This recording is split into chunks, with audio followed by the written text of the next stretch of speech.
जय हिंद दोस्तों, वंदे मातरम। जातिगत जनगणना। जातिगत जनगणना एक ऐसा मुद्दा है भारत में जिसको कि एक तरह से शादी का लड्डू अगर कहा जाए तो शायद ठीक रहेगा। मतलब कि इसको कराना भी सब चाहते हैं और ना कराने की वकालत करने वाले भी उतने ही लोग हैं। दरअसल जातिगत मतगणना एक तरह से देखा जाए तो रिजर्वेशन के लिए तो अहम है ही, लेकिन उससे भी ज्यादा अहम है ये राजनीतिक पार्टियों के लिए। राजनीतिक पार्टियां जो कि 2 बार मोदी की बीजेपी से बुरी तरीके से हार चुकी हैं। मोदी की बीजेपी इसलिए यहां पर कह रहा हूं क्योंकि बीजेपी ने जब से मोदी को अपना चेहरा बनाया है तब से ही उनकी भी काया पलट हुई है। तो मोदी की बीजेपी से 2 बार हार चुके विपक्ष ने इस बार ये समझ लिया है कि उनको कुछ ना कुछ तो ऐसा नया चीज लाना पड़ेगा जिसके कि आगे मोदी कहीं ना कहीं पिछड़ते हुए नजर आए। ऐसे में जातिगत जनगणना का पहला भार उठाया है बिहार ने। खुद की व्यवस्था के ऊपर अमान्य ठहराए जाने के बावजूद भी इन्होंने आगे बढ़कर जातिगत जनगणना कराई। और इस जातिगत जनगणना में जो एक सबसे बड़ी बात सभी को लग रही थी कि हो सकती है, वही चीज हो भी गई। मतलब कि ओबीसी, जिसमें कि बैकवर्ड क्लास और एक्सट्रीमली बैकवर्ड क्लास आती हैं बिहार में, उसमें सबसे बड़ी जनसंख्या इन्हीं की निकलकर सामने आई। कुल मिलाकर अगर देखें तो पूरी जनसंख्या जो बिहार की है उसमें से 63% इसी बैकवर्ड क्लास और अदर बैकवर्ड क्लास का हिस्सा है। तो जाहिर सी बात है, यहां पर एक नई प्रकार की ताकत, नई प्रकार का फोकस और नया प्रकार का टारगेट राजनीति को भी मिल गया है। क्या कुछ हुआ है इसमें, क्या कुछ आंकड़े निकलकर सामने आए हैं और क्या इसके राजनीतिक मायने हो सकते हैं, इन सभी चीजों के बारे में बात करेंगे हम लोग इस वीडियो में। सबसे पहले तो आप ये समझिए कि बिहार सरकार ने जातिगत जनगणना की रिपोर्ट 2 अक्टूबर को जारी कर दी। गांधी जयंती के मौके पर इन्होंने इस रिपोर्ट को जारी करते हुए एक बहुत बड़ा धमाका कर दिया। धमाका क्यों हुआ, कैसे हुआ, ये आपको समझ में आएगा आने वाले कुछ दिनों में।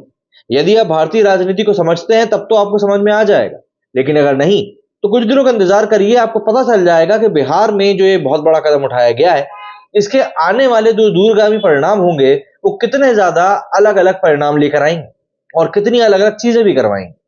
रिपोर्ट 2 अक्टूबर को जारी कर दी गई। इसके मुताबिक बिहार में सबसे ज्यादा आबादी पिछड़ा वर्ग और अत्यंत पिछड़ा वर्ग की है। रिपोर्ट के मुताबिक राज्य में करीब 27% बैकवर्ड क्लास है और 36% आबादी एक्सट्रीम बैकवर्ड क्लास की है। दोनों को अगर जोड़ दिया जाए तो यह संख्या 63%, मतलब करीब करीब 63% पर पहुंच रही। दूसरी तरफ मौजूदा समय में बिहार में अत्यंत पिछड़ा वर्ग ईबीसी को 18% और ओबीसी को 12% का आरक्षण दिया जा रहा है। मतलब अगर कुल मिलाकर देखें तो 30% का। अब ऐसे में रिजर्वेशन का जो ये प्रावधान है, क्या ये बदलेगा, इसी के ऊपर सबकी निगाहें लगी हुई। इस रिपोर्ट में आज हम आपको बताने वाले हैं कि जातियों के आधार पर बिहार में सरकार में मंत्री, विधायक और सांसदों की क्या कंडीशन है, क्योंकि चुनावी माहौल को देखते हुए ही ये जातिगत जनगणना भी कराई गई। सबसे बड़ी बात तो ये है कि आप यूं देखिए कि जो बीजेपी है वो भी स्टेट में और सेंट्रल में बिहार में हुए इस जातिगत जनगणना को लेकर बटी हुई।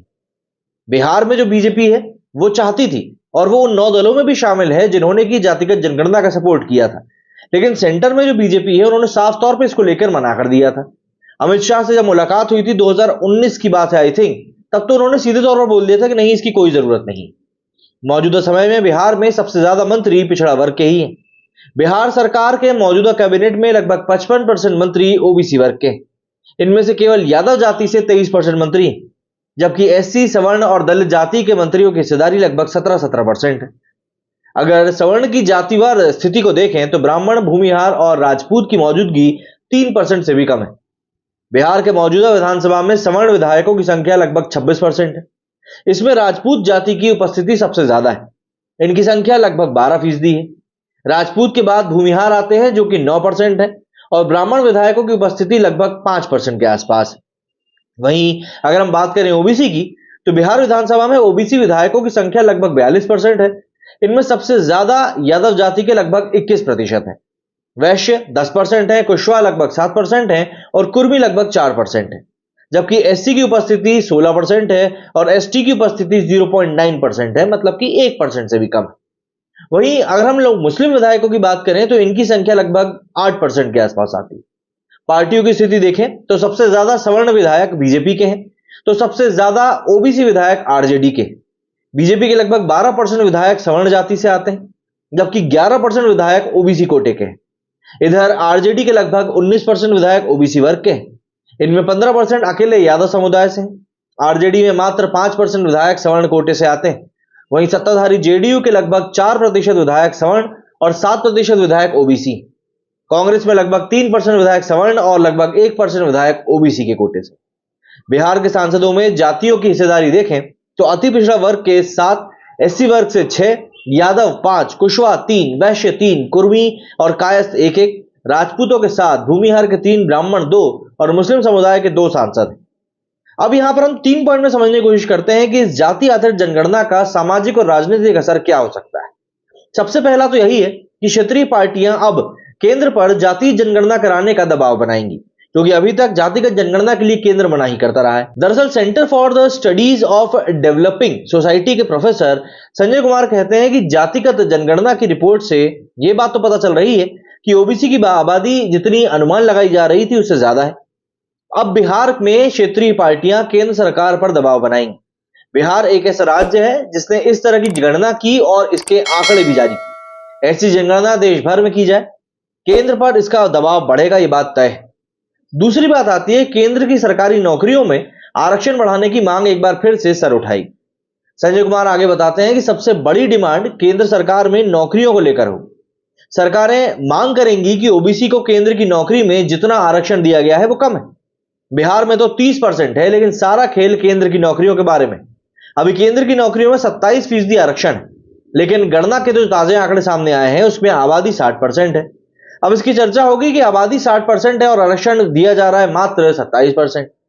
अब इस बात के इर्द गिर्द राजनीति होने की पूरी संभावना है। इस बात की चर्चा सालों से हो रही है कि ओबीसी की गिनती हो, उनकी संख्या के मुताबिक उन्हें हिस्सेदारी नहीं मिल रही। पहले उन्हें कई वर्षों तक आरक्षण नहीं दिया गया और आरक्षण मिला तब वो आधा अधूरा मिला। लेकिन सबसे बड़ा पॉइंट जो आता है वो ये कि बिहार में जातिगत ये जो जनगणना हुई है इसके जारी होने से विपक्ष को आखिर फायदा क्या मिलेगा। तो देखिए, इस बारे में सीधी सीधी बात यही है कि देश की 2024 की सियासत पूरी तरह से ओबीसी के इर्द गिर्द घूमने वाली। इसकी बानगी सांसद के विशेष सत्र में भी देखने के लिए मिली, जब विपक्ष एक स्वर में महिला आरक्षण में ओबीसी महिलाओं के लिए अलग से आरक्षण देने की मांग कर रहा था। इसके जारी हो जाने के बाद अब विपक्ष के हाथ में एक पैकेज है। पहले ओबीसी को आरक्षण नहीं मिला, जब मिला तब आधा अधूरा मिला। आज जब महिला आरक्षण की बात हो रही है तो उसमें भी ओबीसी को नकार दिया गया है। जिस बात की डिमांड नीतीश कुमार या अन्य क्षेत्रीय पार्टियां कर रही हैं, उनमें से एक ये भी कड़ी सबसे बड़ी इसमें जुड़ चुकी है। जाहिर सी बात है ये एक बहुत बड़ा मुद्दा बनने वाला है आने वाले दिनों में, और आने वाले लोकसभा चुनाव में भी एक बहुत बड़ा मुद्दा बनकर उभरेगा। मोदी सरकार लगातार इससे दूर हटती हुई नजर आई है, लेकिन मुद्दा अभी भी वही है कि आखिर कब तक इससे मुंह मोड़ पाएंगे। नीतीश कुमार ने यहां पर एक बहुत बड़ा दांव चल दिया है। अब इस इक्के के सामने बीजेपी की तरफ से कौन सा पत्ता फेंका जाएगा, ये समय हमको बताएगा। मेरे स्टूडियो फिलहाल इतना ही। जय हिंद, जय भारत।